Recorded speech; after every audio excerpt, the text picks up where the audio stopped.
Hey y'all, for those of you that don't know me, my name is Jamie Weimer. I've been a member of Living Faith since 2007 when we first moved here. We all have a story to tell of how we were saved by Jesus and how we became a Christian. For many of us, we found Jesus when we became young adults and began to discover life without our parents' influences. I know that was the case for me.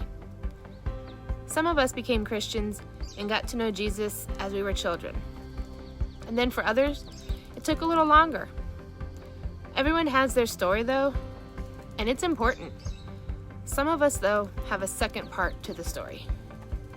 So this is my story, part 2. The past 2 years, I've been fighting a battle with depression. When we lost my sister-in-law 3 years ago, I spent the first year just taking care of everyone else when it finally hit me. I had some pretty dark days and nights. Sometimes I couldn't even get myself out of the house.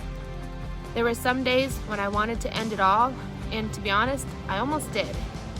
I cried out to God, begging Him to help me. I didn't understand why He was letting me go through such a hard time mentally, emotionally, and spiritually.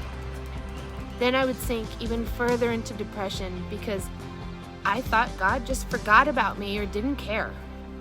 I never doubted that God existed, but I certainly struggled with my faith and wanting to share the love of God to others.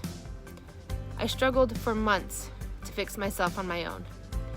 It became obvious that I needed help. Lots of prayer and discussion took place between Chuck and myself. I realized I was not trusting God. He was providing opportunities via counseling and yes, even with medication.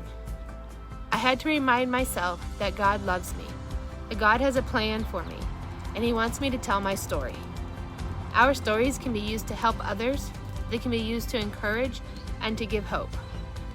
I still don't know why I had to go through it all, but I know without a doubt that if I did not have God by my side, if I was not walking with Jesus in my heart, that I would not be here.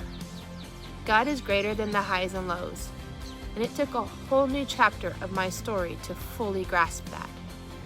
And it's not to say that I'm fully healed. God is still working on me. I just hope that the next chapter of my story glorifies God.